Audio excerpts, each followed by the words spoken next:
साल 2019 में एक खबर आई, अमेरिका के राष्ट्रपति डोनाल्ड ट्रंप ग्रीनलैंड को खरीदने की बात कर रहे हैं। कई लोगों ने हंसकर कहा यह ट्रंप का एक और बयान है, लेकिन सवाल ये नहीं है कि ट्रंप ने ऐसा क्यों कहा। कोई राष्ट्रपति ऐसी बात सोच भी कैसे सकता है। आज की इस वीडियो में हम बात करेंगे कि डोनाल्ड ट्रंप ग्रीनलैंड को आखिर खरीदना क्यों चाहता है।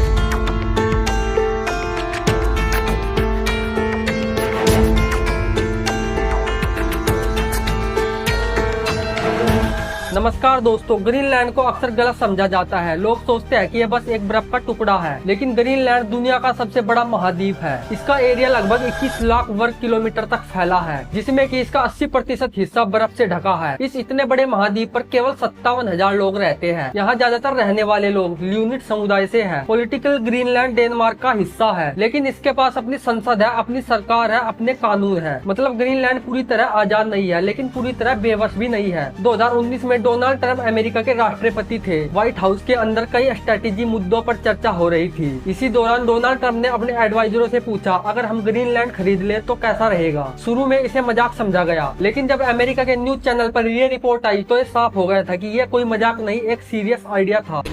President Trump just said the United States needs Greenland and that anything less than total control is unacceptable. जब यह खबर डेनमार्क तक पहुंची तो वहां से साफ जवाब आया। डेनमार्क की प्रधानमंत्री ने कहा ग्रीनलैंड बिकाऊ नहीं है। उन्होंने कहा ग्रीनलैंड कोई खाली जमीन नहीं है, वहाँ भी लोग रहते हैं, उनकी भी पहचान है, उनकी राय मायने रखती है। इसी बात से ट्रंप नाराज हो गए और डेनमार्क का दौरा कैंसिल कर दिया। यहीं से यह मामला पॉलिटिकल बन जाता है। अब आते हैं सबसे जरूरी हिस्से पर। ट्रंप को ग्रीनलैंड 4 बड़ी वजह से इम्पोर्टेंट लगा। ग्रीनलैंड में पहले से अमेरिका का मिलिट्री बेस मौजूद है। इस बेस से मिसाइल एक्टिविटी पर नजर रखी जाती है। क्लाउड वॉर के समय से ही ग्रीनलैंड अमेरिका का डिफेंस स्ट्रेटेजी का हिस्सा रहा है। ट्रंप इसे और मजबूत करना चाहता था। क्लाइमेट चेंज की वजह से अंटार्कटिक की बर्फ पिघल रही है। रसिया और चाइना अंटार्कटिक में अपनी मौजूदगी बढ़ा रहे हैं। अमेरिका नहीं चाहता था कि वह इस रेस में पीछे रह जाए। ग्रीनलैंड अंटार्कटिक का सेंट्रल पॉइंट है। ग्रीनलैंड के नीचे रियर्स अर्थ मिनरल्स पाए जाते हैं। ये वही मिनरल्स है जो मॉडर्न टेक्नोलॉजी के लिए जरूरी है। आज इसमें से ज्यादातर चाइना का कंट्रोल है। ट्रंप एडमिनिस्ट्रेशन इस डिपेंडेंस को खत्म करना चाहता है। चाइना ग्रीनलैंड में इन्वेस्टमेंट करने की कोशिश कर रहा है। एयरपोर्ट्स, मिनिंग प्रोजेक्ट सब स्ट्रेटेजी थे। अमेरिका को डर था कि कहीं ग्रीनलैंड एक और स्ट्रेटेजिक लॉस न बन जाए। क्या ट्रंप सच में ग्रीनलैंड खरीद सकता था?